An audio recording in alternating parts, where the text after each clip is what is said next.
365 দিনের প্রতিদিনই বান্দা যখন আল্লাহর কাছে ক্ষমা চায় আল্লাহ তখন খুশি হয়ে যায়। সুবহানাল্লাহ পড়েন।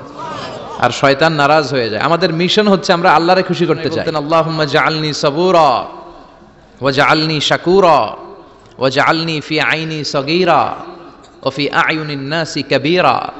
হে আল্লাহ, আপনি আমাদের ধৈর্যশীল বানান। আমিন। আমাদের ধৈর্য নাই, অল্পে আমরা অস্থির, আছে না নাই? খুব বেশি অস্থির। আমি পৃথিবীর অনেক দেশে ঘুরেছি, সেখানে দেখেছি মানুষজন খুব ধীরস্থির ভাবে কাজ করতে পছন্দ করে। সুপার শপে যদি কিনতে যায়, they maintain the queue in super শপে লম্বা লাইন, সবাই যে ওখানে ভদ্রভাবে দাঁড়ায়, একজনের পর একজন যাবে। টিকিট কাটতে যাবে, লম্বা লাইন, একজনের পর একজন দাঁড়ায়, একজন যাবে আরেকজন। তো ওখানে যদি কোনো বাঙালি থাকে তখন দেখা যায় তার অস্থিরতা, সে পারে না সামনে সবাইকে ডিঙ্গিয়ে আগে যে টাকা পে করবে, আগে যে টিকিট কাটবে। এই অস্থিরতা আমাদের কমাইতে হবে, ধৈর্যশীল হতে হবে। গোটা বিশ্বব্যাপী আমাদের এই বাংলাদেশের মানুষের এই বদনাম যে আমরা অস্থির প্রকৃতির, আমরা ঠান্ডা মাথায় ভাবি না। ঠান্ডা মাথায় ভাবতে হবে, ধৈর্যশীল হতে হবে। ইন্নামাস সাবরু ইনদা সাদামাতিল উলা। বিষ্ণু বলেছেন, বিপদের প্রথম ধাক্কায় যে সবর ধারণ করতে পারে সেই তো সবুর। কোনো অত্যাচার নাই যে অত্যাচার বিশ্বনবীর উপর করা হয় নাই। বিশ্বনবী মক্কার জামিনে যখন দাওয়াত দিতে লাগলেন, ওনারে পাগল বলা হতো তুমি পাগল, বলা হতো মুহাম্মদ একটা কবি, বলা হতো মুহাম্মদ হচ্ছে গণক। বিশ্বনবী যখন রুকু দিতেন, সিজদায় চলে যেতেন, উটের পচা নারী ভুরি এনে বিশ্বনবীর কাঁধে ফেলে রাখা হতো। বিশ্বনবীর গলার মধ্যে রশি ধরে টান দেয়া হতো। কয়েকবার বিশ্বনবীর এই ঘাড়ের এই চামড়া ছিঁড়ে গিয়েছে, একবার চাদর টান দেওয়ার কারণে, আরেকবার রশি টান দেওয়ার কারণে। বিশ্বনবী কিছুই বলেন নাই, ক্ষমা করে। মক্কার শত্রুরা বিশ্বনবীকে মক্কা থেকে বিতাড়িত করেছেন, এবং যেই রাতে উনি হিজরত করলেন, মাইগ্রেট করলেন, উনি কেঁদে কেঁদে বারবার মক্কার দিকে ফিরে তাকায়, আবার যায়, আবার ফিরে তাকায়। মাতৃভূমির মায়া ছাড়তে পারছেন না। আর বলছিলেন, মক্কা তো আহাব্বুল বিলাদ ইলাইয়া, মক্কা আমার কাছে সবচেয়ে প্রিয় শহর। লাউলা উখরিজতু লামা খরাজতু মিনহা, আমার যদি বের করে না দেয়া হতো এই শহর থেকে, আমি কোনোদিন এই শহর থেকে বেরোতাম না। এত ভালোবাসতেন বিশ্বনবী মক্কাতুল মুকাররমাকে। ধৈর্যশীল ছিলেন। এত অত্যাচার অনাচারের পরে যখন মক্কা বিজয়ের ক্ষণ আসলো, এই মক্কাকে বিশ্বনবীর করতলগত করে দিল কে? ফাতে মক্কা হলো। বিশ্বনবী চাইলে পিষে পিষে প্রতিটা কাফের মুশরিককে শেষ করে দিতে পারতেন, ঠিক কিনা? কিন্তু বিশ্বনবী বললেন, লা তাসরিবা আলাইকুমুল ইয়াউম ইযহাবু আনতুমুত তুলাকা। কোনো রিভেঞ্জ চলবে না আজকে, কোনো প্রতিশোধ নাই।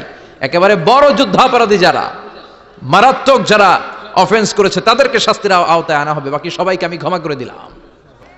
গোটা পৃথিবীর ইতিহাসে এরকম নজির কোথাও পাওয়া যায় না, যাকে এত অত্যাচার করে বিতাড়িত করা হয়েছে, নির্বাসন দেয়া হয়েছে, হিজরতে বাধ্য করা হয়েছে।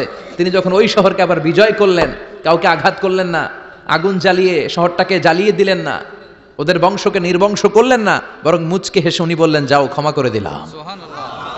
কি ধৈর্যশীল ছিলেন। আবার দোয়াও করতেন, আল্লাহুম্মা জাআলনি সাবুরা, আল্লাহ আপনি আমার ধৈর্য বাড়ায় দেন। ওয়া জাআলনি শাকুরা, আপনি আমার শুকরগুজার বানান। ওয়াজআলনি ফি আইনি সাগীরা, আল্লাহ আমার চোখে আপনি আমারে ছোট বানান। ওয়া ফি আয়ুনিন নাসি কাবীরা, আল্লাহ মানুষের চোখে আপনি আমারে বড় বানান। কি মানুষ ছিল, নিজের চোখে নিজে ছোট থাকতে চাইতেন। আমরা নিজের চোখে নিজেরে বড় মনে করি, এরকম ডাকাইত আছে না নাই? নিজেরাই নিজে মনে করে কত বড় সাহেব, লাট সাহেব। মান তাওয়াদা তারাফা, এটা হচ্ছে সুন্নাতুল্লাহি ফিল আরদ। মান তাওয়াদা তারাফা, যে নিচে নেমে থাকতে চায় আল্লাহ ওরা টেনে উপরে উঠায়। আর যে খালি উঠতে চায়, হিংসা করে, অহংকার করে, উপরে ঠেলতে চায়, ওরা নিচে নামায় দেয় কে? সাইয়েদনা আদমকে আল্লাহ বললেন, আদম সাল্লিমা আলা উলাইকান নাফার লাম্মা খালাকাল্লাহু আদামা ওয়া কানা তুলহু 60 যিরাআন। নিচে নেমে গেলে যে উপরে ওঠে, আর উপরে উঠতে চাইলে যে নিচে নামে। উদাহরণ দেখে, সালাম দিব কেন? ফেরেশতারা আমারে দিব না কেন? আমি আগে দিব কেন? কথা আছে কোনো? যেই সালাম দিলেন, সালাম দেওয়ার সাথে সাথে ওনার মর্যাদা বাড়িয়ে দিল কে? এত মর্যাদা বাড়ালেন যে নূরের ফেরেশতারা মাটির আদমকে সেজদা দিতে বাধ্য হয়েছে। চিৎকার করে বলেন ঠিক কিনা? তুমি মাটির আদমকে প্রথম সৃষ্টি করিয়া ঘোষণা করিয়া দিলে শ্রেষ্ঠ বলিয়া, তাই তো নূরের ফেরেশতা করে আদমকে সেজদা। সবার চেয়ে সম্মান দিলে মাটির আদমকে। আল্লাহু আল্লাহু পড়েন, আল্লাহু আল্লাহু তুমি জাল্লে জালালুহু, শেষ করা তো যায় না গে তোমার গুণগান। আল্লাহু আল্লাহু, সুবহানাল্লাহ পড়েন। খলিফাতুল্লাহি ফিল আরদ, তুমি পৃথিবীতে আমার খলিফা, ভাইস জেরেন্ট অফ আল্লাহ। আল্লাহর খলিফা, আল্লাহর আহকামগুলো পালনের জন্য ভাইস জেরেন্ট। চুরি করলে হাত কেটে দাও, কার আইন? এই কাজ আদম তুমি দুনিয়াতে যেয়ে করবা। জিনা করলে ডেথ পেনাল্টি, হেড অফ, শিরচ্ছেদ করে দাও। কার আইন? খলিফা হিসেবে মানুষ এসে করবে। মানুষকে আল্লাহ আশরাফুল মাখলুকাত বানিয়ে দিলেন, নিচু হয়েছে বড় বানিয়ে দিলেন। আর শয়তানের অবস্থা কি? শয়তানকে আল্লাহ বললেন সেজদা দে আদমকে।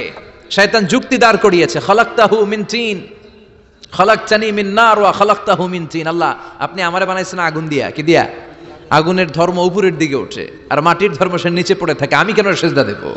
শয়তানকে চিরকালের জন্য ইবলিস মালউন, অভিশপ্ত আর জাহান্নামী হিসেবে ঘোষণা দিয়ে দিল কে? এজন্য আপনি ছোট থাকতে চাইবেন, আপনারা বড় বানাবে কে? আর আপনি নিজে যদি বলেন আমি বড়, থাপ্পড় মেরে আপনারা নিচে নামাই দিবে কে? এজন্য বিশ্বনবী দোয়ায় বলতেন, আল্লাহুম্মা জাআলনি সাবুরা ওয়াজআলনি শাকুরা ওয়াজআলনি ফি আইনি সাগীরা ওয়া ফি আয়ুনিন নাসি কাবীরা।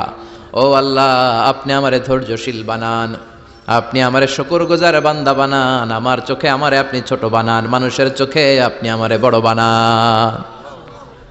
সুবহানাল্লাহ পড়েন। এজন্য সবসময় শুকরগুজার থাকার চেষ্টা করতে হবে। রাজি আছেন তো?